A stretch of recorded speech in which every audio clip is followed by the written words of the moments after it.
Ginger Delegal here. Welcome to the launch of a new podcast coming to you from Studio 67. Pack and Chat, 670 seconds to start the day.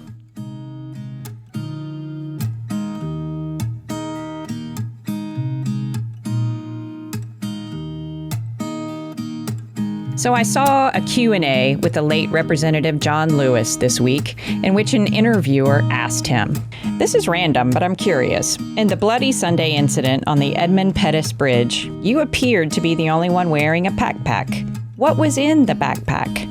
Representative Lewis went on to answer, "I remember very well.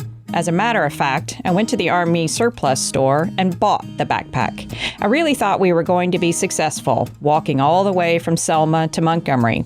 And somehow, some way, I thought maybe we would be arrested and we would go to jail. So while in jail, I wanted to have something to read.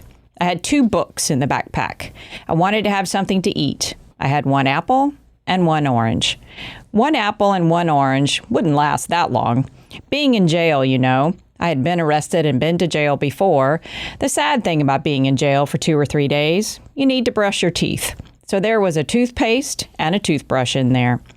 I don't know what happened to that backpack. I don't know what happened to the 2 books. I don't know what happened to the trench coat.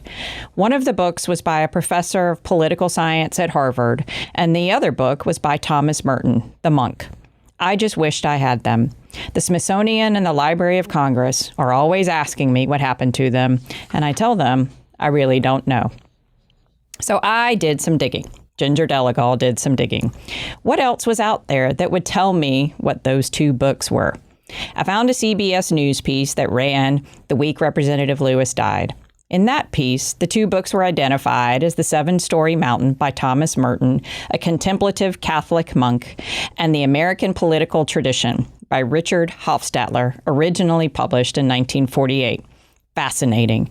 These 2 books brought 2 worlds together for John Lewis, the spiritual and the political.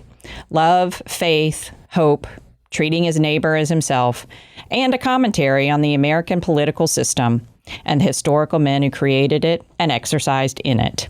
John Lewis's backpack, and of note, he was the only one known or that can be seen in photos of that day with a backpack, walking across the Edmund Pettus Bridge, contained ideas and inspiration, but it also contained basic human sustenance, an apple and an orange, and a tool of healthy habits, a toothbrush and toothpaste.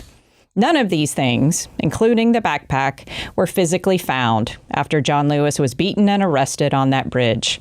And while those lost physical things, what they gave John Lewis certainly helped to develop, fuel, and nurture his leadership throughout his life.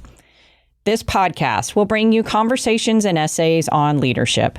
And yes, agreed, leadership is obviously very broad and potentially overdone. This podcast will focus on those things that Florida's local leaders put in their backpack each day, whether literally or figuratively. Those things, the people, practices, books, habits, words, food, necessities that local leaders place in their daily backpack and carry with them for inspiration, growth, development, and support. So as a leader in this diverse 3rd largest state in the country, what's in your backpack? What do you turn to and place in what you carry around every day that keeps you going as a leader? Is there a morning practice, a devotion? Do you carry the Bible or a photograph? Maybe there's some old quotes or an aged letter from a loved one. How about food? Is your morning coffee packed away to give you a jump start? Maybe a calendar and a long to-do list. How about some gym shoes? We will look forward to chatting for 670 seconds about what these things are that you pack up each morning and carry with you during the day that keep you going. Join us.